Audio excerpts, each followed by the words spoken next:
रहे हैं Delhi crime national news खबर पर की।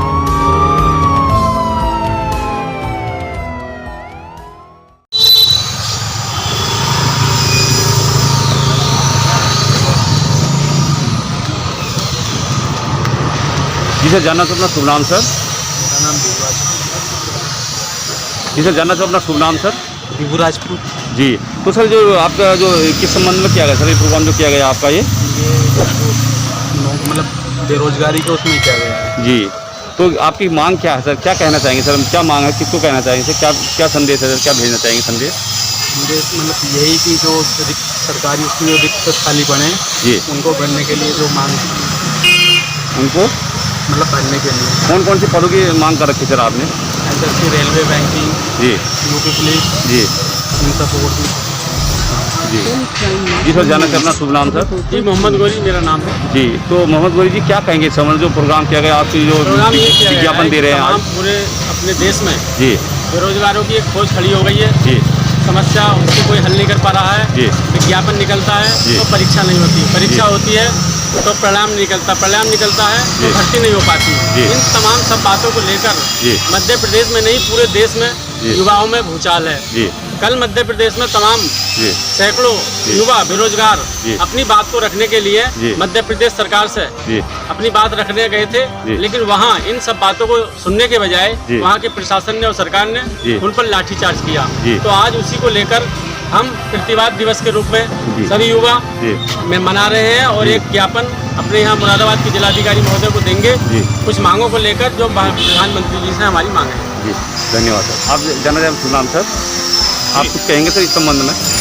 जी, मेरा नाम हरकिशोर सिंह है। जी, और मैं यहाँ अधिवक्ता हूँ। जी, देखिए, जिस तरीके से सरकारें लोकतांत्रिक तरीका अपना रही है, जी, ये संविधान के विरुद्ध है। जी, और संविधान एक तरफ हमारी सरकार नेता लोग संविधान की शपथ खाते हैं जी, और दूसरी तरफ उसी का उल्लंघन करते हैं। जी, अभी मध्य प्रदेश में जी, बेरोजगारी की मांग को लेकर, रोजगार देने की मांग को लेकर जी, और जो वहाँ परीक्षाएं हैं उनके परिणाम घोषित करने की मांग को लेकर और तमाम जो युवाओं से जुड़ी हुई समस्याएं हैं उनको लेकर वो अपना एक शांतिपूर्ण ज्ञापन देने के लिए गए थे मध्य प्रदेश सरकार में। लेकिन जैसा कि सरकारों की एक नीति बनती चली जा रही है कि वो डंडे के बल पर लोगों की आवाज़ दबाना चाहते हैं। जब चुनाव में ये लोग जाते हैं तो कहते हैं हमारा देश युवाओं का देश है, 40 करोड़ युवा हमारे देश में प्रधानमंत्री जी कहते हैं, और जो है हमारा देश युवा देश है।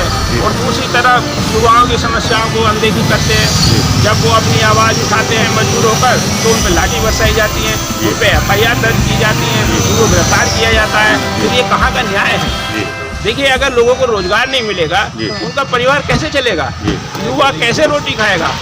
आप करोड़ों पद रिक्त पड़े हुए हैं, उन पर सरकारें कोई भर्ती नहीं कर रही है, कोई किसी तरीके की युवाओं की समस्या को समाधान नहीं किया जा रहा है। तो हमारा कहना है कि एक तरफ तो आप युवाओं का वोट लेकर सत्ता हथियाते हैं, उनको तमाम सपने दिखाते हैं, और उसके बाद जो वोट युवा देता है उसके वोट से सत्ता में आने के बाद, प्रधानमंत्री बनने के बाद, मुख्यमंत्री बनने के बाद आप उसी के ऊपर लाठी बरसाते हैं। ये इस देश की सरकारें हैं, ये घोर अन्याय है। हम इसकी मुखालफत करते हैं। हमारा संगठन जो युवा संगठन है, जो मध्य प्रदेश की सरकार ने युवाओं के साथ किया है, ये देश का युवा सहन नहीं करेगा। और हम ये बता देना चाहते हैं, हमारे संगठन ने पूरे देश में इसका प्रतिवाद किया है। आज प्रतिवाद दिवस के रूप में हम लोग यहाँ आए हैं और मुरादाबाद से श्रीमान जिलाधिकारी के माध्यम से माननीय प्रधानमंत्री भारत सरकार को ज्ञापन दे रहे हैं। और हम मांग करते हैं कि युवाओं पर जीवन से खिलवाड़ ना किया जाए, उनको रोजगार दिया जाए, और जब तक रोजगार नहीं मिलता जीवन जीने लायक बेरोजगारी भत्ता दिया जाए, जो रिक्त पद पड़े हुए हैं उनको भरा जाए। और जिन्होंने बेरोजगार युवाओं पर लाठीचार्ज किया है मध्य प्रदेश में, उनके खिलाफ सख्त से सख्त कार्रवाई होनी चाहिए, और जो युवाओं पे FIR दर्ज किए उसको जो है खत्म किया जाना चाहिए। ये हमारी मांग। अगर सर सरकार अगर आपकी समझ में नहीं सुनेगी तो आगे की क्या प्रक्रिया रहेगी सर आपकी? देखिए, अगर सरकार हमारी बातों को नहीं सुनती है, देश के युवाओं की बातों को नहीं सुनती है, तो देश का युवा अब चुप नहीं बैठेगा। बहुत धोखे में आ गया, बहुत उनकी बातों पे विश्वास किया, वो आगे आ रहा है। देश के युवा संगठित हो रहे हैं और AITYO एक क्रांतिकारी युवा संगठन है, वो चुप नहीं बैठेगा और उसके नेतृत्व में देश के युवा लामबंद हो रहे हैं और वो अपनी मांगों को लेकर आगे आएंगे। धन्यवाद सर।